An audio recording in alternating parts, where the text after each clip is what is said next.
Buen día. Iniciamos los ejemplos de la unidad número 3, Introducción a la térmica. Aquí tenemos un formulario que podemos utilizar para nuestros ejercicios. El ejemplo número 1 dice, un anillo de plomo de 79,8 milímetros de diámetro debe ser colocado sobre un eje de acero de 80 milímetros de diámetro. ¿A qué temperatura debe calentarse el sistema anillo-eje para que el anillo entre al eje? Si la temperatura del ambiente es de 20 grados Celsius, coeficiente de dilatación lineal del plomo, 29 por 10 a la menos 6, 1 sobre grados Celsius, coeficiente de dilatación lineal del acero, 11 por 10 a la menos 6, 1 sobre grados Celsius. También puede aparecer grados Celsius a la menos 1. Bien, en esta unidad pues vamos a conseguir tres tipos de ejercicios. O es expansión térmica, o es cambio de fase, o es conducción. Entonces debemos decidir cuál de los tres. Este tipo de ejercicios tiene una clave que es que le tienen que dar el coeficiente de dilatación. Puede ser lineal. Generalmente nos los dan lineal, pero de repente puede ser superficial o puede ser volumétrico. Pero cuando nosotros le damos coeficiente de dilatación, ya eso es expansión térmica. En este caso es una expansión térmica lineal. ¿Por qué es lineal? Porque el dato que nos están dando trata de diámetro. El diámetro del anillo, el diámetro del eje. Entonces, el diámetro es una longitud.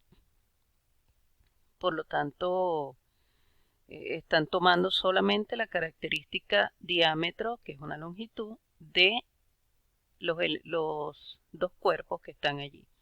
Ahora, ¿qué es lo que está pasando en el sistema? Tenemos un anillo que tiene 79,8 milímetros de diámetro y un eje que tiene 80 milímetros de diámetro, ligeramente mayor. Ellos quieren colocar el anillo dentro del eje, pero en este momento, a esta temperatura de 20 grados Celsius, eso no cabe. Ahora, ¿qué es lo que proponen hacer? Calentar el sistema anillo-eje para que puedan llegar al mismo diámetro y pueda entrar el anillo dentro del eje. Vamos a ver, ¿qué nos piden calcular? Nos piden calcular la temperatura del sistema anillo-eje para que pueda ocurrir la condición que nos están dando, que es que entre el anillo dentro del eje. Entonces nos piden la temperatura del sistema anillo-eje. ¿Qué datos tenemos? En cuanto al anillo, que es de plomo, tenemos el diámetro del anillo y tenemos el coeficiente de dilatación lineal, que se escribe alfa. Como es de plomo, alfa del plomo. En cuanto al eje, conocemos su diámetro y conocemos también su coeficiente de dilatación lineal. Y del ambiente conocemos que tiene una temperatura de 20 grados Celsius. Esta sería nuestra temperatura inicial, ¿no? Porque tanto anillo como eje tienen esta temperatura. Ok, entonces vamos a ver las ecuaciones. Como esto es expansión térmica lineal, entonces para el anillo, el diámetro final del anillo es igual al diámetro inicial del anillo por 1 más alfa de plomo, porque el anillo es de plomo, por la variación de temperatura. Esta es la ecuación de expansión térmica lineal aplicada al ejercicio. Como es diámetro, diámetro. En cuanto al eje, fíjense que es similar la ecuación, lo que cambia es diámetro final del eje, es igual al diámetro inicial del eje por 1 más alfa de acero, porque el eje es de acero, por la variación de temperatura. ¿Cuál es la condición? Que los diámetros tienen que ser iguales. Los diámetros finales tienen que ser iguales, porque es la única forma de que de que el anillo entre en el eje. La única forma, la primera oportunidad en que lo va a hacer. No quiere decir que si el anillo es mucho más grande, por supuesto va a entrar. Pero la idea es que El primer momento en que eso va a ocurrir es cuando esos diámetros sean iguales. Eso quiere decir que yo puedo igualar esas ecuaciones. Donde hay diámetro final del anillo, vamos a colocar esta ecuación.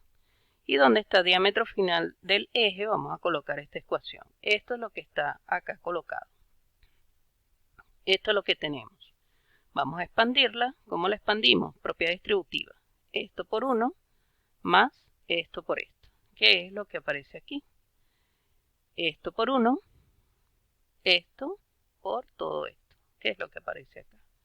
Ahora bien, como lo que yo quiero calcular es la temperatura final que tiene el sistema anillo-eje, y eso está aquí donde está delta T, entonces vamos a colocar todo lo que tenga delta T de un lado y lo que no tenga delta T del otro lado. Este término debe pasar hacia el otro lado, diámetro inicial del anillo.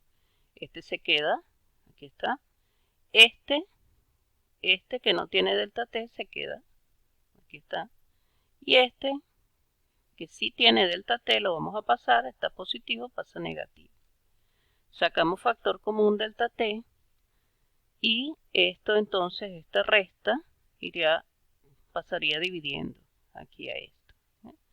Con esa ecuación entonces podemos calcular delta T. Vamos a sustituir los valores. Tenemos diámetro inicial del eje menos diámetro inicial del anillo. Tenemos el del eje, tenemos el del anillo. ¿Qué es lo que tenemos que estar pendiente acá? Las unidades. Estos son 80 milímetros y debe estar en metros. Por lo tanto, este número lo dividimos entre 1000. Igual acá, lo dividimos entre 1000. Esos son los números que aparecen acá. Igual acá, que es el diámetro inicial del anillo, por alfa del plomo. Alfa del plomo es este, el coeficiente de dilatación lineal del plomo, menos el diámetro inicial del eje por el alfa del acero, que sería este. Cuando sacamos esa cuenta, entonces nos da que la variación de temperatura es de 139,451 grados Celsius. Pero esto no es lo que estamos calculando. Nosotros queremos calcular la temperatura del anillo eje. Pero si nosotros desglosamos ese delta, nosotros obtenemos que delta es delta T es la temperatura del anillo eje, que es la temperatura final, menos la temperatura del ambiente. Y nosotros conocemos la temperatura del ambiente. Entonces, despejamos la temperatura del anillo eje y calculamos ese valor. Eso nos da que la temperatura del anillo eje es de 159,451 grados Celsius. ¿Qué significa este valor? Que esta es la temperatura que hay que calentar el sistema anillo-eje para que el anillo pueda entrar dentro del eje, que es lo que quieren que nosotros hagamos en el ejercicio.